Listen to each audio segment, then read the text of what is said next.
Evening all எல்லோரும் almost news பார்த்துருப்பீங்க.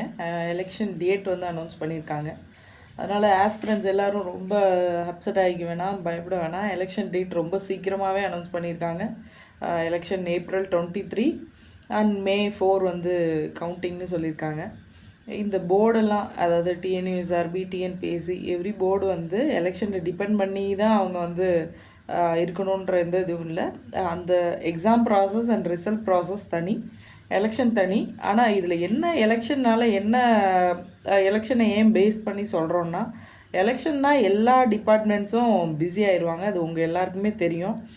அதில் இம்பார்ட்டண்ட்டாக போலீஸ் டிபார்ட்மெண்ட் மோர் பிஸி. அதில் இருக்கிறதுலே அதிகமான பிஸி ஷெடியூல் வந்து அவங்களுக்கு ஆட்டோமேட்டிக்காக வரும். அப்போ ஹையர் அஃபிஷியல்ஸ் அண்ட் எல்லா அஃபிஷியல்ஸும் அதில் வந்து ஃபோக்கஸ் பண்ணணும், அதை நல்லபடியாக கண்டக்ட் பண்ணி முடிக்கணும் அப்படின்ற ஒரு விஷயம் இருக்குது. இப்போ அந்த டைமில் வந்து இந்த ப்ராசஸையும் இடையில 2 முக்கியமான விஷயங்களை எடுத்துகிட்டு வந்து ஒரே ட்ராக்கில் வந்து கொண்டு போகிறது கொஞ்சம் சரியாக இருக்குமான்னு யோசிப்பாங்க. அதனால வந்து இந்த எலெக்ஷனை பேஸ் பண்ணி சொல்கிறதுக்கான காரணம் என்னன்னு சொல்கிறேன். இப்போ ஆனால் அதுக்காக நமக்கு ரிசல்ட்டே வந்து இந்த எலெக்ஷன் முடிகிற வரைக்கும் until May 2nd week or 1st week முடிகிற வரைக்கும் நமக்கு வராது அப்படின்னு நம்ம சொல்ல முடியாது. ஏன்னா வந்து இந்த ரிசல்ட்டை ரிலீஸ் பண்ணுறதுல எந்த இதுவும் இல்லை. அது இல்லாமல் கேஸ் நடந்திருக்கு, ஹைகோர்ட்டில் ஆர்டர் கொடுத்துருக்காங்க, இந்த மாதிரி நீங்கள் ரிசல்ட் வந்து ரிலீஸ் பண்ணலாம் அப்படிங்கிற மாதிரி.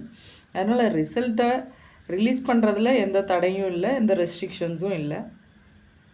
எலெக்ஷன் இருக்கனால மேபி உங்களுக்கு ஃபிசிக்கல் வந்து ஃபிசிக்கல் டிலே ஆகும்னு சொல்ல முடியாது. ஏன்னா வந்து ஆல்மோஸ்ட் எப்போ ரிசல்ட் இந்த மார்ச் எண்ட்லேயோ ஆர் February 1st weekலேயோ ரிசல்ட் வந்தாலும் நமக்கு ஆல்மோஸ்ட் வந்து 30 to 45 days வந்து அந்த ஃபிசிக்கலுக்கான ப்ராக்டிஸ்க்கான டைம் டியூரேஷன் வந்து கொடுக்கணும். இந்த இன்பிட்வீன் கேப்பில் வந்து உங்களுக்கு எலெக்ஷனோட ப்ராசஸ் அண்ட் அதோட என்னென்ன ஈவெண்ட்ஸ் இருக்கோ அது வந்து நடந்துகிட்ருக்கோம். உங்களுக்கு ரிசல்ட்டை ரிலீஸ் பண்ணிவிட்டு ஃபிசிக்கல் வந்து May end or June 1st week வைக்கலாம்.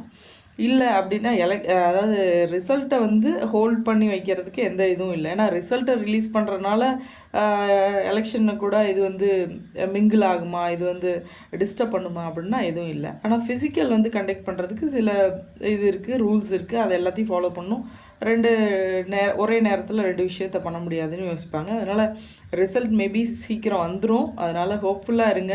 அப்படியே இல்லைனாலும் நமக்கு எலெக்ஷனே வந்து சீக்கிரம் April 23 வருது, May 4 வந்து கவுண்டிங் முடிச்சிடுறாங்க. அந்த ப்ராசஸே சீக்கிரம் இருக்குது.